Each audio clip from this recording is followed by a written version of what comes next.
साथियों नमस्कार, मैं प्रमोद खंडूड़ी और मैं इस समय पौड़ी में हूं और पौड़ी में कलेक्ट्रेट में आप देख रहे होंगे प्रदेश के कैबिनेट मंत्री माननीय धन सिंह रावत जी हमारे साथ हैं।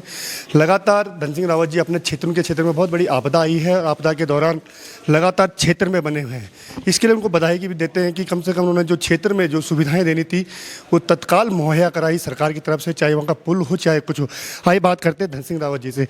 जल्दी आपदा में लोगों को राहत देने का काम किया। देखिए, ये एक जनप्रतिनिधि का पहला कर्तव्य बनता है कि अगर कहीं भी कोई दिक्कत होती है तो सबसे पहले जनप्रतिनिधि को वहाँ जाना चाहिए और इस फर्ज को हम बखूबी निभाते हैं। आपने देखा होगा कि हम उत्तरकाशी धराली हो, चाहे चमोली हो, चाहे पौड़ी हो। पौड़ी में तो आप देख रहे होंगे कि लगातार मैंने 5 दिन से क्षेत्र में हूँ और आज फिर सांसद जी और मैं खुद वहाँ जा रहे हैं। मैं मुख्यमंत्री जी को वहाँ लेके आया। आप देख रहे होंगे कि जब हमारा NH का पुल टूट गया था, गिर गया था, तो हमने 24 घंटे में दूसरा पुल जो है वहाँ दिया, वैली ब्रिज दिया है और वो भी मुझे लगता है कि 2 या 3 दिन में वहाँ रोड सुचारू रूप से शुरू हो जाएगी।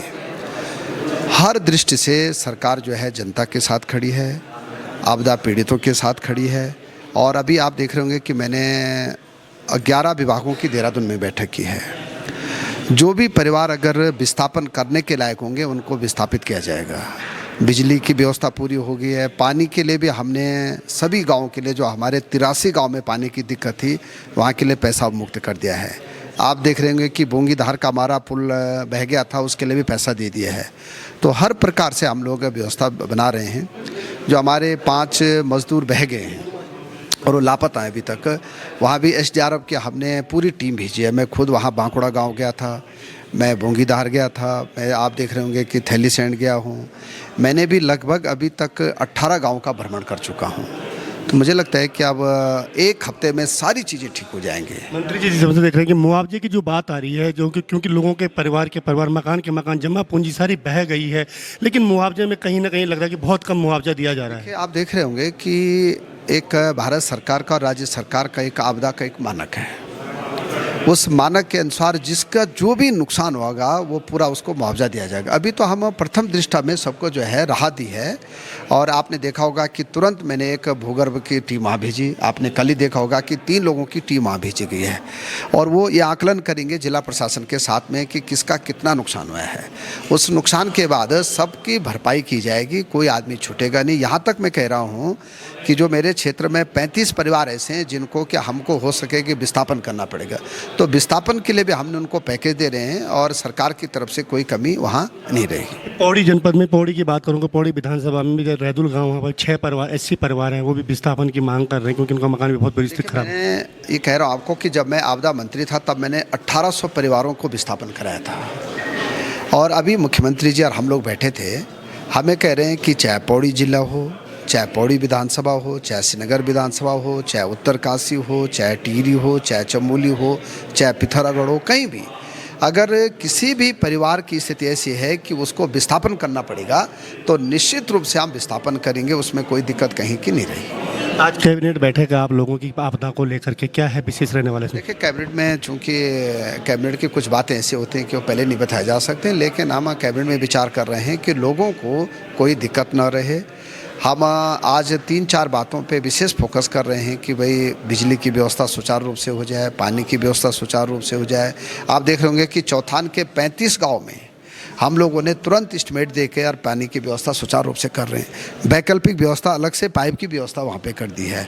तो जो भी हो सकता है, रोडों के लिए भी हमने आदेश कर दिए हैं। अभी लगभग पौड़ी ज़िले में 28 JCB हमने लगाई हैं ताकि रोड जल्दी खुल जाए। कुछ रोड ऐसी हैं कि जो बिल्कुल ही वॉश आउट हो गई, तो उसके लिए कोई दूसरा वैकल्पिक रास्ता ढूंढा जा रहा है। गैस की प्रॉब्लम थी, गैस की प्रॉब्लम भी हमने सॉर्ट आउट कर दी। इतना ही नहीं, मैं कल से जैसे थराली में और धराली में, जो उत्तरकाशी भी है और चमोली भी है, हम स्वास्थ्य कैंप हर गांव में लगा रहे हैं। वैसे आप कल से देखना कि सैंजी में भी हम स्वास्थ्य कैंप लगाने जा रहे हैं, बुरासी में भी स्वास्थ्य कैंप लगाने जा रहे हैं, बोंगीधार में भी स्वास्थ्य कैंप लगाने जा रहे हैं, पौड़ी विधानसभा में जिन जिन गाँव का नुकसान हुआ वहाँ भी स्वास्थ्य कैंप लगा रहे हैं। हमने 7 टीमें बना रखी हैं डॉक्टरों की कि लोगों को हॉस्पिटल ना आना पड़े, हम डॉक्टर वहीं जाएंगे और लोगों का बीपी है, शुगर है, किसी को कोई दिक्कत है, कोई भी दिक्कत होगी तो उसका जो है वहीं पे इलाज हो सकता है। थराली के क्या हालात हैं वर्तमान में? देखिए दराली के आप देख रहे होंगे कि लगातार सरकार के वहाँ पे भारत सरकार की भी पूरी टीम आगे। मैं प्रधानमंत्री जी का बहुत बहुत धन्यवाद देना चाहता हूँ, अपने गृह मंत्री जी का भी, कि लगातार भारत सरकार भी उस पर मॉनिटरिंग कर रही है। हमारे मुख्यमंत्री भी लगातार वहाँ पे हैं। मैं कह सकता हूँ कि घटना बहुत बढ़िया हो, लेकिन उसके बाद देख रहे होंगे कि सरकार का जो एक्शन है वो लगातार सरकार जो है उनके साथ खड़ी है।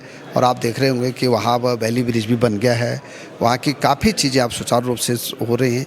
लेकिन जो लोग अभी दबे हुए हैं, लापता हैं, उस पर जो है सरकार सर्च ऑपरेशन कर रही है। भारत सरकार की भी टीम आ रखी है, हमारी आपदा की भी टीम है, लोकल प्रशासन भी वहाँ पे, सारी व्यवस्थाएं वहाँ पे की जा रही है। मंत्री जी, पौड़ी की बात करें तो पौड़ी इसमें आपदा चल रही है, बरसात का सीजन चल रहा है, लेकिन अतिक्रमण का कुछ लोगों का रोजगार हटा दिया गया है इसी समय बरसात के टाइम पे कहीं ना कहीं।